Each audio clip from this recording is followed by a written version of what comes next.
Good afternoon, everyone. For those who don't know me, I'm Mark Smith, and I'm the MLA for Drayton Valley, Devin, and this farm is in my constituency. I'm very happy to be here today with Premier Kenney and with Minister Dreeshen, and this is a great opportunity to share the beauty of rural Alberta and to introduce some of Alberta's great farmers and agricultural producers. I would like to say a special thank you to Ken Lewis for opening his farm to us today. And I'd like to acknowledge His Worship Mayor William Choi from Stony Plain. Now, Lewis Farms is a large mixed farming operation and a perfect place to showcase the Alberta's primary agriculture sector and that it's export oriented. And it's my pleasure now to turn it over to Premier Jason Kenney and to share some good news about Alberta's agri-food exports. Premier? Devin, Drayton Valley? Drayton Valley. All right. Thank you very much, Mark. Thanks to the Lewis Farm for welcoming us to this beautiful farm. And Mayor, great to have you. Mark, thanks for welcoming us to Devin Drayton Valley constituency and to be here with Ag Minister Devin Dreeshen. You know, these are very tough times for Alberta with high unemployment, the biggest contraction in the world economy since the Depression of the 1930s, with the biggest collapse in energy prices in history. And yet, despite that, a lot of great things are happening in Alberta's economy. It's important that we Albertans have a sense of hope, how we are getting through this, and we will come out stronger than ever on the other side. And one of the reasons for hope, one of the reasons for our resilience, one of the reasons we can be optimistic about Alberta's economy is Alberta agriculture, farms like this all across our province that are such an important part of our history, but also of our economic future. The ag sector in Alberta employs about 77,000 people, about $9 billion of economic value to our province. And I am here today to announce some very exciting news. Based on reports from commodities companies, the rail companies, from farm groups, and Alberta agriculture, we believe that this may be the single biggest year in the history of Alberta agriculture, with perhaps an unprecedented bumper crop across the Canadian prairies and here in Alberta. One of the largest crops in history, some of the greatest yields for grain and oilseeds producers, for producers of lentils and peas, for canola and wheat, at very strong prices that are going to give a big boost to our farmers all across the province. And we're doing very well this year as well with our livestock industries, our famous Alberta cattle and other livestock industries. So my message today to Albertans is, yes, 2020 is a tough year, but there are some real signs and reasons for hope and optimism. And at the center of that is Alberta agriculture. This is, as I say, a big year for Alberta's farms and food production. We're seeing great prices for Alberta pulses and grains. September's crop report is estimated at 112% of the average over the past 5 years, which have been good years. Canadian wheat exports are up 30% higher than last year, at 2.8 million tons as of September 20th, as of last week. Oil crop exports, like canola, are up 1 million tons over last year. That's a 20% increase for Canadian exports, despite the problems we've had with the big Chinese market. And those exports are being sold for more than $500 a ton, the highest price we've seen in quite a while. So this is great news. Our agriculture sector is a powerhouse for our economy, and there's tremendous opportunity for the sector to be a big contributor to Alberta's recovery from the pandemic and global recession. As I say, ag helped to build our province. Speaking of which, we often identify with the agriculture with the pioneer history, but we should also celebrate the fact that First Nations communities in Alberta are continuing to grow their footprint in the agriculture sector. Just this morning, the Kenney Band, the Blood Reserve, is securing an important credit facility to expand their forage business, where they are now becoming one of the largest forage producers in Canada, selling high-quality specialty product to the Japanese market.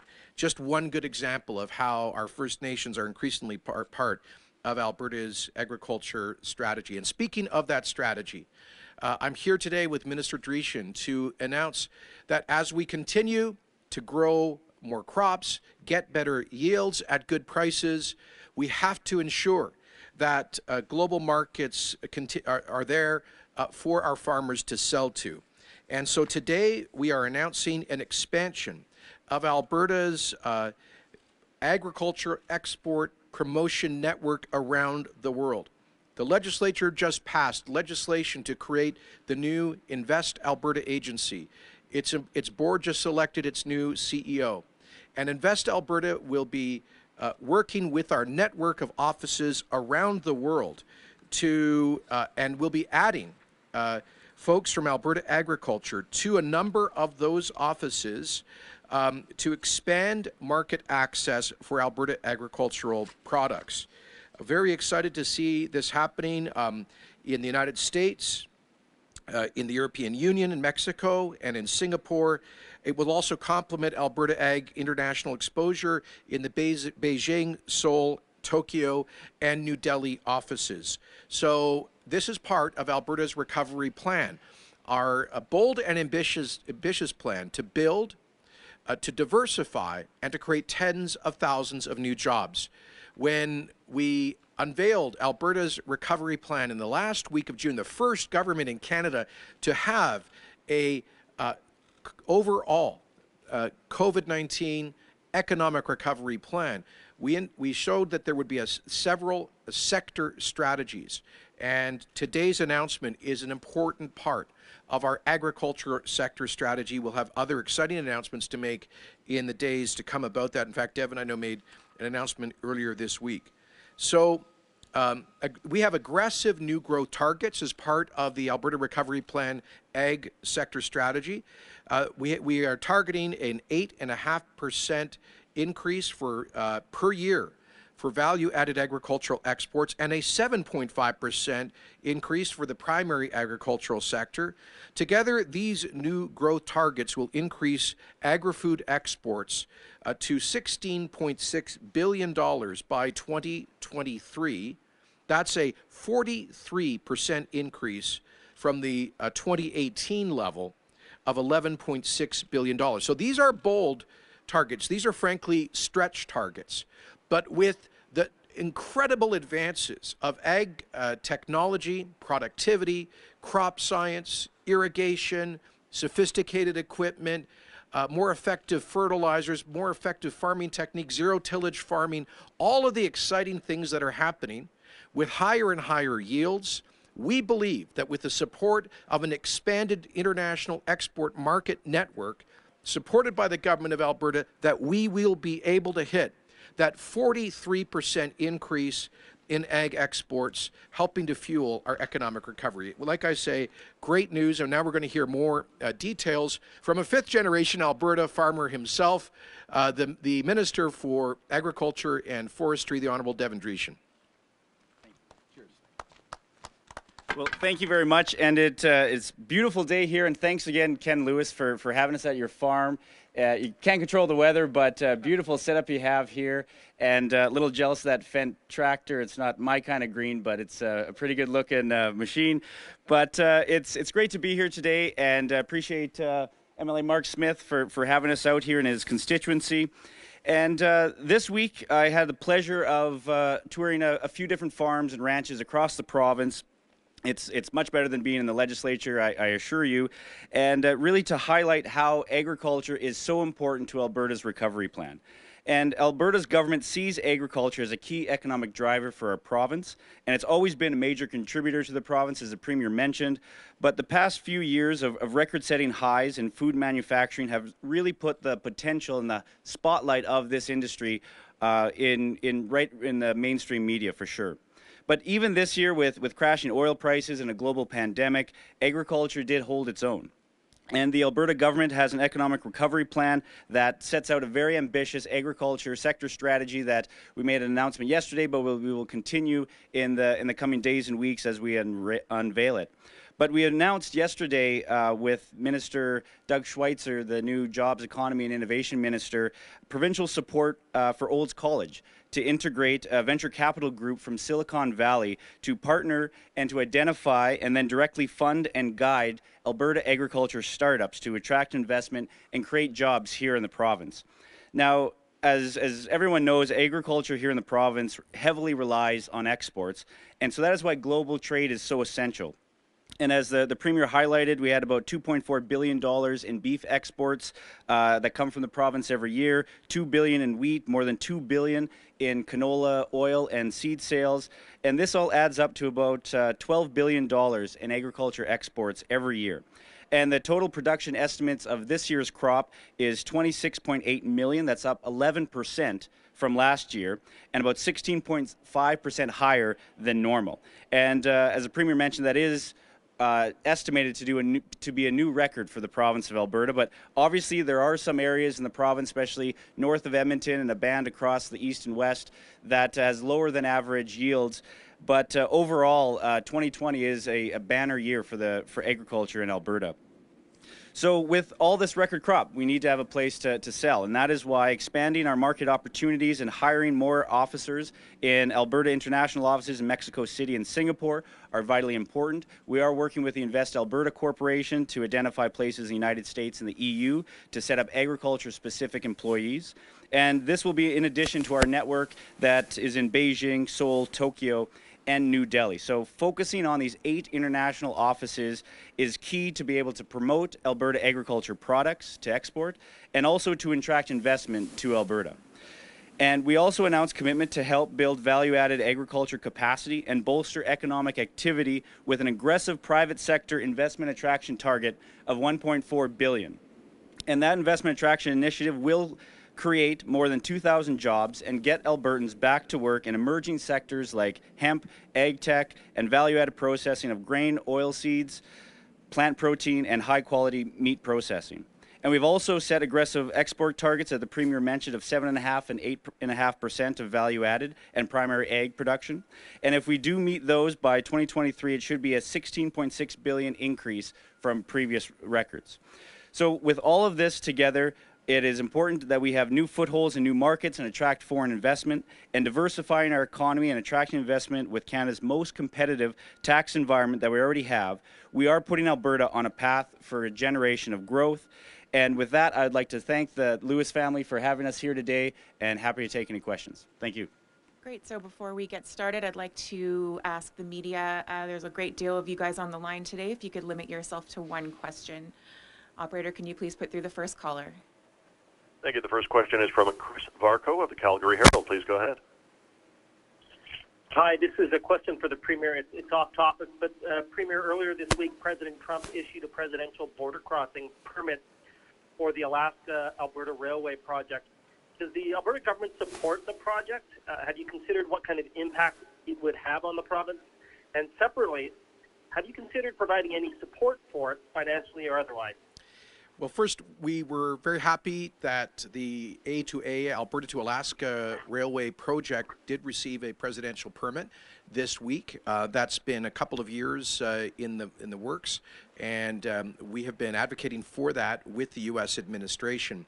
I've had a number of conversations with the governor of Alaska and with the Alaskan congressional delegation about the A2A project, and our energy minister, Sonia Savage, and other representatives of Alberta's government have met with the folks from A2A. We're very excited about the possibility of this project to add yet another major export avenue for Alberta commodities and from all across Western Canada. I will say that the project is still quite preliminary. It's conceptual. They estimate something like a $16 billion capital investment required to build the A2A project up through from Edmonton through British Columbia, Yukon, and down to Anchorage, Alaska. And they have not yet lined up the financing. I think they have some of it in place. They have some First Nations support. They are moving forward, I think, successfully with Indigenous consultation on both the U.S. and the Canadian side of the border. So progress is being made, but I think it's still early days, too soon to pop any champagne corks. My understanding about the concept here is that more and more we see left-wing politicians trying to sterilize West Coast ports from exporting commodities. All of these left-wing politicians who are opposed to our resource and commodities industries, who seem to think that we can run a modern industrial economy on good wishes and fair trade coffee shops or something. Efforts to block exports of not only, of course, oil, but also liquefied natural gas, lumber, coal, rare earth minerals, etc. And so the concept behind A2A, as explained to me by the governor of Alaska, is that Alaska, like Alberta, is a commodities resource jurisdiction. They understand the value of these, the importance of these products to the lives of working women and men. And they're saying, look, if California, Oregon, Washington, maybe BC, don't allow some of these products to get exported, we'll allow it to happen through Alaska. So I like that talk. I like that idea. And we're certainly open to ongoing discussions about how Alberta can facilitate A2A. We've also raised this with the Government of Canada. We have not considered a provincial government financial investment in this. Again, I think the project is still very early, and we would have to see, before we even consider that, we would have to see major private sector backing. If this is unable to attract private sector risk capital, then we would not be participating as provincial government. Operator, can you please put through the next caller? Thank you. Rick Bell, Calgary Sun. Good afternoon, Premier. I'll ask this before somebody else does. The NDP today are demanding a formal apology because of a comment or comments that one of your backbenchers made about CERB, and creating quite a firestorm, I gather, on social media. Some people might consider this much ado about nothing. Some people might consider this very horrendous, or somewhere in between. Where do you stand on this? Are you going to be formally apologizing? Are you going to be, as the NDP is asking, make the backbench MLA make amends? Where do you stand on all this? Well, the NDP has to manufacture its outrage of the day every day on Twitter. It's what they do, I guess, for entertainment value. The comments in question are clearly being torqued and taken out of context. Obviously, many people during the COVID recession do need income support, and the CERB has been there to provide that support for a lot of folks who have lost their jobs or lost working hours through no fault of their own. We totally get that. And that's why Alberta is so focused on getting back to economic growth so those people can go back to work. At the same time, I think what the MLA was saying is that many businesses are reporting that, strangely, they're having a hard time hiring people in the midst of 12 or 15% unemployment. And we hear it, especially from the service industry. I've heard it from all across the province. We've heard it from the Federation of Independent Business, Restaurants Canada, Chambers of Commerce, and other job creators that, unfortunately, some people have not gone back to work because they have that income to fall back on. So it does appear to have had some kind of created some kind of distortion in the labor market. I wouldn't say for most people, but for some people. And that is something we've raised with the Government of Canada. Secondly, he did point out that there appears to be evidence that links this program with the very disturbing increase in addiction overdoses. There was a extensive report in the CBC a couple of days ago detailing comments from experts who work with people struggling with addictions, indicating that this additional money for some people who are trapped in addiction has made dangerous drugs more accessible, and that has undoubtedly led to in part, as one of the causes behind the significant increase in addiction deaths. So we should listen to those people who work in the field of addictions. There's no easy answers here. You've got to have support for people during tough times. Of course, the vast majority of people are using that support because they have no alternative. But at the same time, we got to make sure that we don't end up discouraging people in the long run from getting back into the job market. And we need to make sure that this doesn't have a negative impact on people coping with addictions. Operator, can you please put through the next caller? Thank you. Steve Cito, 660 News. Hi there. It was reported that layoffs were occurring at TC Energy. Will the money the province invested into the company be returned to taxpayers? First of all, I understand the province has not been notified, and we have to be notified if there are significant layoffs at a workplace. The $1.5 billion preferred equity investment is related to the construction of the Keystone XL pipeline.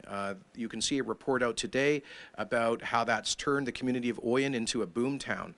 An East Central Alberta community that desperately needed jobs that are being created because of the investment of Alberta's government in the TC Energy Keystone XL project. So we've actually created a mini boom in parts of Alberta where that construction is underway. And my understanding is that I haven't got a clear definition from TC Energy. Our understanding this deals with the NGTL system, a natural gas pipeline system.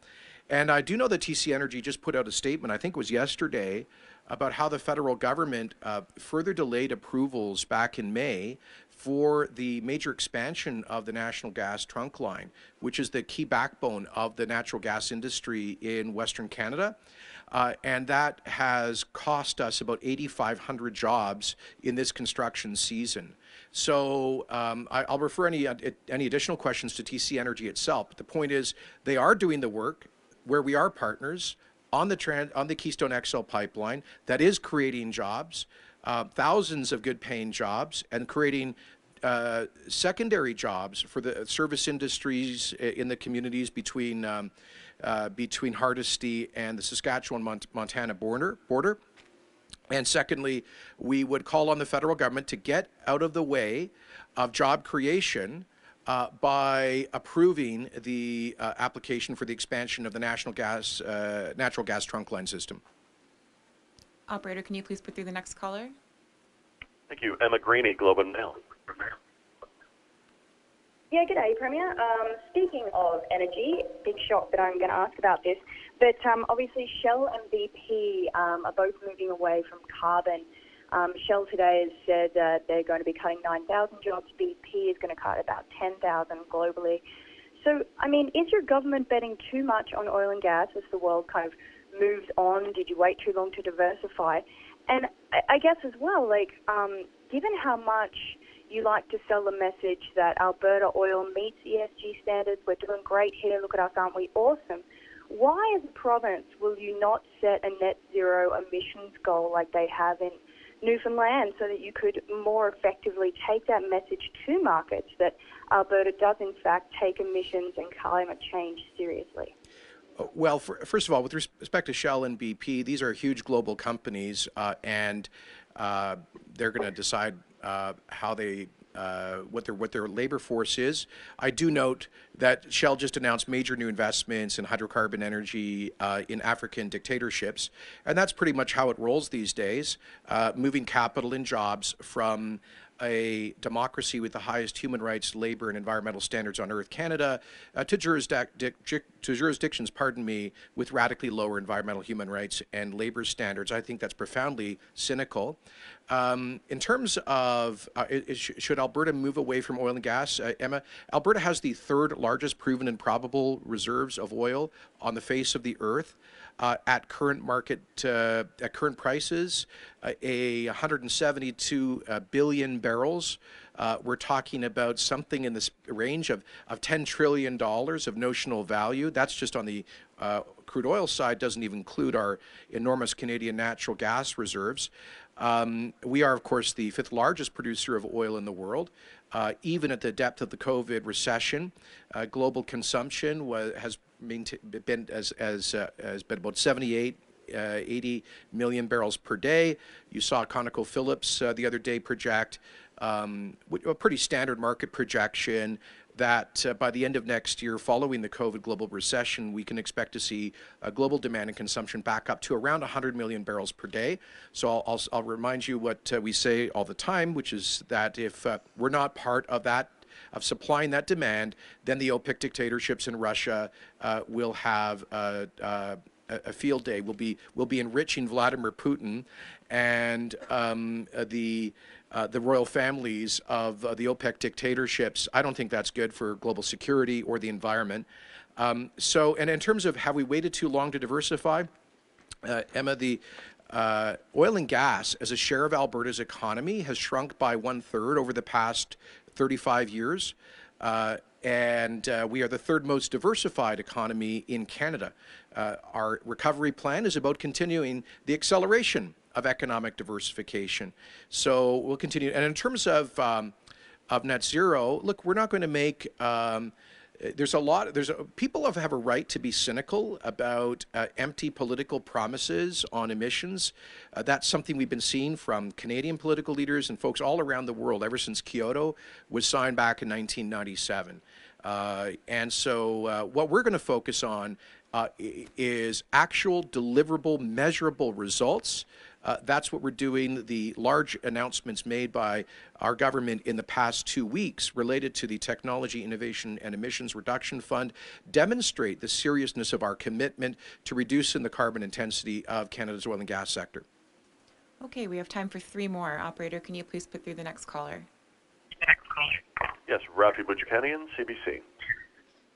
Hi, Premier. Considering the peaceful anti-racist rallies in Ponoka and Red Deer that were disrupted by far-right groups and the presence of far-right elements last night holding a rally in one of Edmonton's more multicultural neighborhoods, will you clearly denounce the presence of the far-right and of white supremacist groups such as the Soldiers of Odin or the Northern Guard in this province without using equivocating language that blames both sides when it comes to racism? And could you please answer in English and French? Yeah, I don't, by the way, I don't know whoever equivocates on that, Rafi. Obviously, we condemn racism and racial prejudice in any manifestation. It is un-Canadian and un-Albertan. And, I think it's unfortunate that we've got a small number of kooks who go around trying to get attention for a message of hate. I don't think we should give them the attention that they crave. This is a country that, while imperfect, is built on the concept of human dignity and equality of all before the law, regardless of race, ethnicity, country of origin. And our Minister of Justice, Casey Madhu, the first Black Canadian Justice Minister in history, I think made a very strong statement unequivocally condemning those hateful views and attitudes. I'll say the same in French. Évidemment, nous condamnons n'importe quelle expression de haine. C'est pas les valeurs canadiennes ni albertaines de promouvoir la division ou l'intolérance, les préjugés contre les personnes à cause de leur race, leur origine ethnique ou nationale. Nous sommes un pays fondé sur la dignité humaine, sur l'égalité de tout devant la loi. Et je crois que nous ne devons pas donner l'attention que ces petits groupes de haine cherchent. Ils sont les fous, ils sont détestables et c'est exactement ce que notre ministre de Justice, Casey Madhu, le premier ministre de Justice d'origine africaine dans l'histoire du Canada, a exprimé. Il a dit exactement ça. Operator, can you please put through the next caller? Thank you. Rob McAnally, CTV News. Hi, Premier. Thanks for the call, and mine is along the same lines of Rafi's question. I just wanted to know if you could tell us what your message is to those who claim all lives matter, using that racist rhetoric as a guiding light. Well, my message is, look, I haven't observed firsthand what happened at that rally last night, so I don't know what messages they were circulating. My understanding from secondhand reports is that this is a group of people who were expressing racist attitudes, and we condemn that unequivocally. This is a province and a country built on human dignity and equality of all before the law, and that is our history. We are imperfect as a country. We can always and must always do better, but one way we can do better is to condemn divisive and hateful attitudes based on racial prejudice. So I think our Minister of Justice, Casey Matt, has been very clear about that on this and other instances. Okay, we have time for one more. Operator, can you please put through the last caller? Thank you. Yes, Audrey Neville, Radio Canada. Hi, Premier. I have a follow-up in English and then just one in French. You mentioned that Casey Madhu, your minister, Justice Minister, condemned these events of violence. He also did that for the Red Deer rally that turned to a confrontation about 10 days ago. But why didn't you yourself go out on social media right away this morning to condemn these? Why did we have to ask you this question if you condemn these acts? And then en français, je veux savoir si le résultat des élections en Colombie-Britannique dans un mois environ, ça pourrait être bénéfique pour l'industrie pétrolière et gazière et aussi les relations entre l'Alberta et la Colombie-Britannique. Okay, excusez-moi, est-ce que vous pouvez répéter la question en français? Je n'ai pas entendu dire. Oui. Il y a des élections en Colombie-Britannique dans un mois environ. Est-ce que, selon vous, un résultat différent, donc des élections, ça pourrait améliorer les relations entre l'Alberta et la Colombie-Britannique et avoir un bon impact aussi sur l'industrie pétrolière et gazière? Sure. On your first question, I've been in caucus and other meetings since 8 a.m. this morning. I just learned about that report about the incident in Edmonton on my way here about half an hour ago. I understand Minister Madhu spoke for the government on that earlier today. On the question sur la question de la Colombie-Britannique, évidemment, c'est pour la population en Colombie-Britannique à choisir leur gouvernement de façon démocratique dans les élections. Et c'est pas pour moi à s'ingérer dans leur choix électoral. Cela étant dit, j'ai développé une relation professionnelle avec le Premier ministre Horgan et j'apprécie qu'il a souligné qu'il n'y a pas des outils disponibles au gouvernement de la Colombie-Britannique à interrompre, à arrêter la construction d'oléoducs Trans Mountain. Et c'est clair que le chef du Parti libéral de Colombie-Britannique, M. Wilkinson, a pris une position en faveur du développement responsable des ressources. Alors, j'espère que nous pouvons trouver j'espère que nous pouvons trouver une façon à travailler avec le prochain gouvernement de Colombie-Britannique pour créer les emplois, pour le développement des ressources naturelles de façon responsable et pour être les bons partenaires au plan économique. Thank you very much. That concludes the Q&A. Oh, okay, thank you. Thanks, everyone, and thanks again to the Lewis Farm, and thanks for bringing out beautiful weather. Cheers.